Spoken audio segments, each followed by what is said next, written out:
Bienvenue dans le bonus, le supplément du Récap Info, cette semaine avec Didier Rambaud, sénateur En Marche de l'Isère. Dans ce Récap Info, on évoque notamment la loi Asile-Immigration, actuellement en discussion au Sénat. Une loi Asile et Immigration qui a du mal à passer, notamment auprès des associations qui lui reprochent d'être un peu trop dure avec des migrants qu'on aurait trop de crainte à accueillir.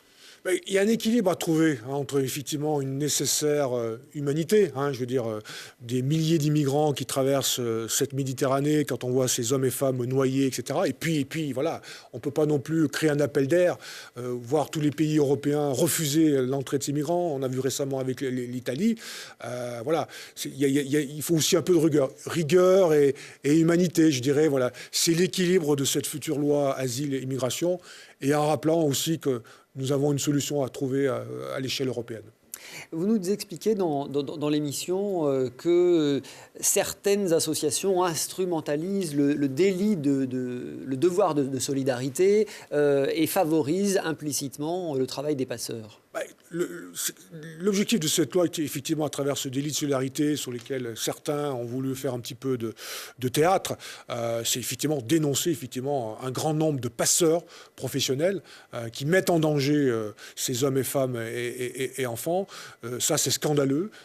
Voilà. J'espère qu'effectivement, c'est pas le cas de ces associations, mais il faut vérifier ici ou là, enquêter pour effectivement savoir si certaines associations n'ont pas favorisé le travail de passeurs professionnels. Je dis bien de passeurs professionnels.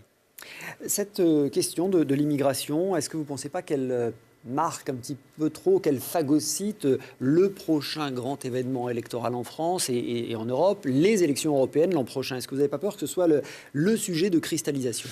Hélas, c'est à craindre quand on voit aujourd'hui l'Autriche, la Hongrie, l'Italie dernièrement, quand on voit les difficultés d'Angela Merkel au sein de sa propre majorité. C'est un sujet, oui, qui va faire débat, mais qu'il va falloir affronter.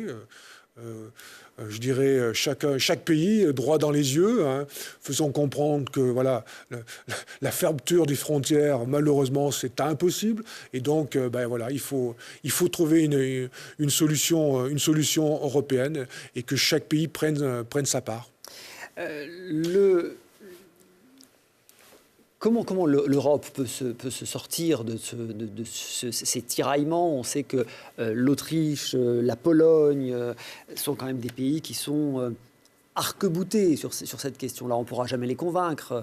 Je fais confiance beaucoup à ce couple franco-allemand. D'ailleurs, on constate dans l'histoire européenne, l'Europe, à chaque fois qu'elle a avancé, c'est grâce à une bonne entente entre la France et l'Allemagne. Voilà, depuis De Gaulle, Adenauer, Mitterrand, Kohl, Merkel, Sarkozy, Merkel et maintenant Merkel, Macron.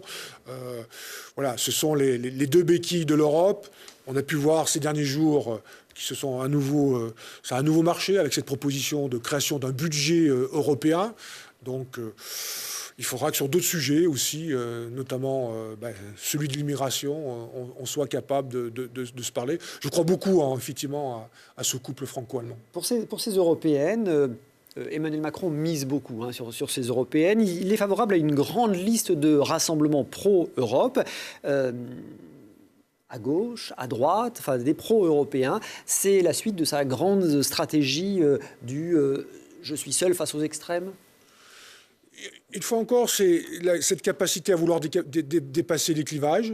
C'est clair que voilà, il a souvent dit le vrai clivage, il est entre les progressistes et les Européens, et il est aussi entre les Européens et ceux qui ne le sont pas, et les nationalistes. Voilà, ça c'est vraiment un beau défi qu'il y a devant nous. Et je veux dire, dans cette globalisation, dans cette mondialisation, on a vraiment besoin d'une Europe forte, plus unie, plus efficace pour pouvoir peser. Dépasser les clivages, c'est le fameux ni droite ni gauche d'Emmanuel Macron, ou plutôt et droite et gauche, certains disent. Quand vous voyez l'état du Rassemblement national, puisque maintenant c'est plus le Front National, des Républicains, du Parti Socialiste, tout ça est quand même très atomisé. Vous dites quoi? Vous dites bravo Macron, chapeau l'artiste? Bah oui, il démontre que ça correspondait bien à une attente dans ce pays. C'est pas seulement une lubie personnelle qu'il avait. Quand je veux dire, voilà, et très franchement, on voit bien dans notre vie de tous les jours, c'est ce qu'on entend. Les Français ils se moquent de savoir si c'est de gauche, si c'est de droite. Ce qu'ils veulent, c'est que ça marche, tout simplement. Donc Emmanuel Macron, c'est pas un président de droite. C'est le président des Français.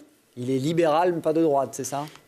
Il est libéral et il souhaite aussi protéger les Français et les unir. Merci Didier Rambaud. Pour en savoir plus, rendez-vous dans le Récap Info de